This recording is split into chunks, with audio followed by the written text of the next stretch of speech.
access to a live transcript of this meeting in Spanish. A live stream of this meeting is also available via RTD's YouTube page. I would like to now call the roll for the committee members. Director Bouquet. Present. Director Busick.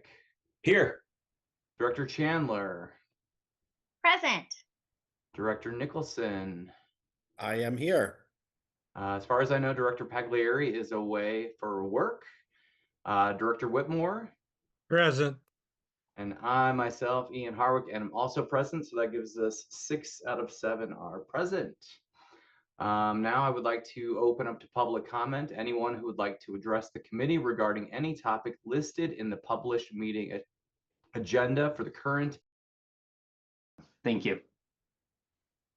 Thank you. Executive Manager Kroll. Yes, and next we have Francisco Soto. Francisco Soto, if you would please state your name, then you may proceed. You will have 3 minutes to speak. Yes, hello. My name is Francisco Elvis Soto. I'm a citizen journalist. I just want to first off say that I think that there needs to be more security or police, well, police too, on the light rail lines. The only time I see a very large presence is on the A line to the airport, but I ride the R line and some other lines, and I hardly see any security or police officers. I know that RTD hires, pays like 69 off-duty police officers.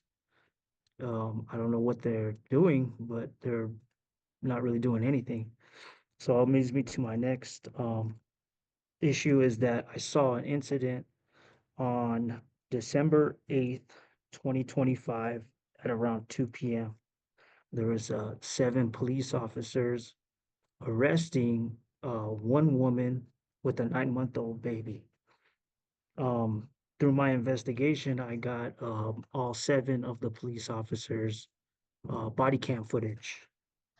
What I found was that the RTD sergeant, Chris Diker,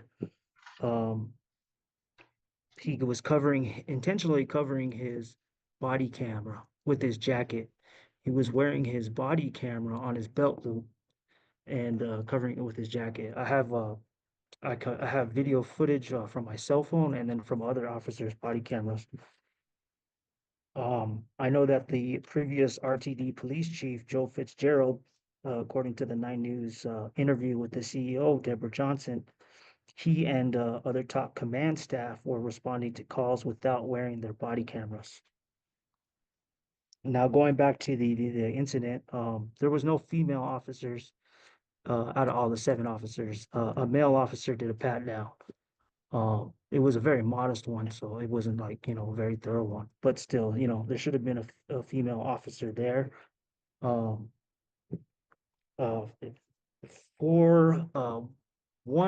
When they transported the woman to the county jail, by the way, she wasn't arrested. She didn't have no drugs or weapons on her.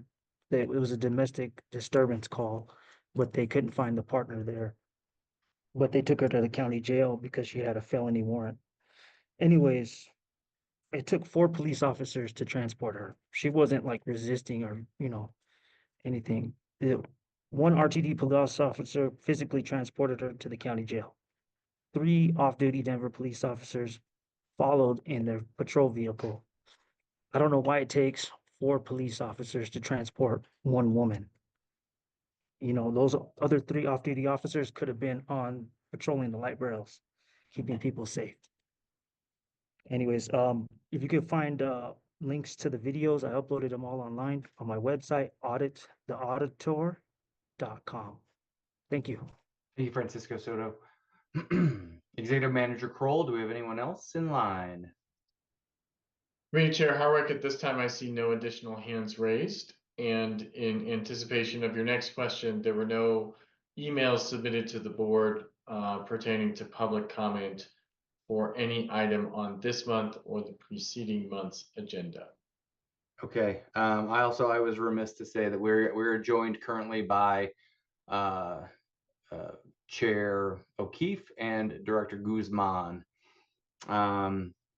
And with no other participants in the queue, we will close the public comment period at this time.